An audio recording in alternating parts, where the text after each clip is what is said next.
এই যে রাতের মেনু হচ্ছে, এটা চিকেন হচ্ছে, রাতে এয়ার ফ্রায়ারে ফ্রাই করা হবে। এটা রাতের খাওয়ার মাছের ঝোল হচ্ছে, মাছ ভাজা বসানো আছে। ওই সাইডে আরেকটা প্রিপারেশন হচ্ছে, টক দই নেওয়া হচ্ছে, টক দই অ্যাড করা হবে এখানে, ওইটাতে কাটিয়ে এর সাথে মাখানো হবে। কিছুটা টক দই এর মধ্যে দিতে হবে। এই যে মশলাগুলো সাজানো আছে এখানে, ফ্লেক্সিড, তারপর আর জানি না মশলাগুলোর নাম কি কি আছে। এটা অরিগানো, লঙ্কার গুঁড়ো, চিলি ফ্লেক্স, আর এটা ধনের গুঁড়ো, জিরের গুঁড়ো, এটা কাশ্মীরি লাল মির্চ, এটা হচ্ছে আদা বাটা, রসুন বাটা, হলুদ, টক দই, এগুলো তো ব্লেন্ড করে কেমন।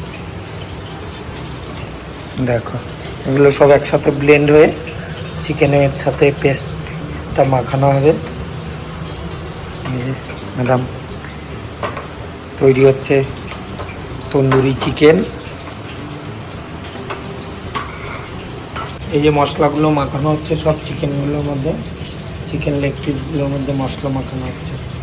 লেবু দেওয়া হয়ে গেছে, এর সাথে লেবু অ্যাড করেছে, লেবু আগেই অ্যাড করা ছিল, সেটা দেখানো হয়নি। এই যে এখন মশলাটা মাখানো হচ্ছে পুরো,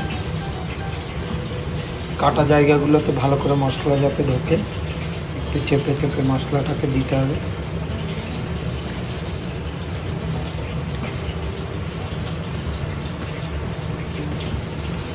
আবার দেখাচ্ছি তোমাদের, এটুক হয়নি। এয়ার ফ্রায়ার, এই যে এয়ার ফ্রায়ারের পেপার দেওয়া হয়ে গেছে, এরপর চিকেনটা এর সাথে অ্যাড হবে। এই এয়ার ফ্রায়ারটা, চিকেনটা পেপারের উপরে অ্যাড করা হয়ে গেছে। এবার শুধু মাইক্রোওভেনে দিয়ে টাইমারটা অপশানটা চাপ দিলেই তন্দুরির অপশান এটা চালু হয়ে যাবে। চিকেনটা এয়ার ফ্রায়ারের মধ্যে যেতে রেডি হয়ে গেছে, এর মধ্যে এবার দিয়ে দেওয়া হচ্ছে।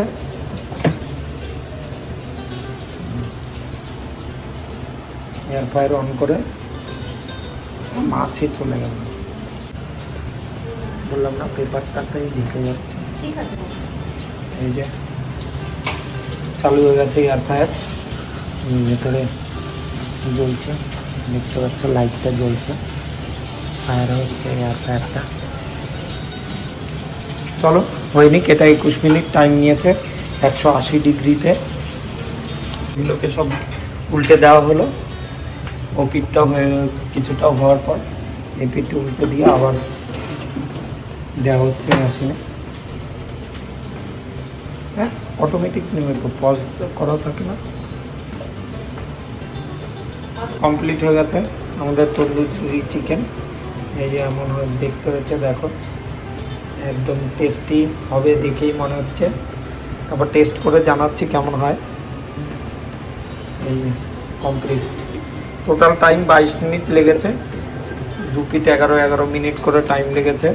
এটা ইয়ে হতে, যারা করবে কমেন্ট করো, রেসিপি আমরা দিয়ে দেবো, আর কতটা টাইম লাগে কীভাবে করবে সেটাও দেখিয়ে দিলাম। যাই হোক, আবার পরে কথা হচ্ছে তোমাদের সাথে।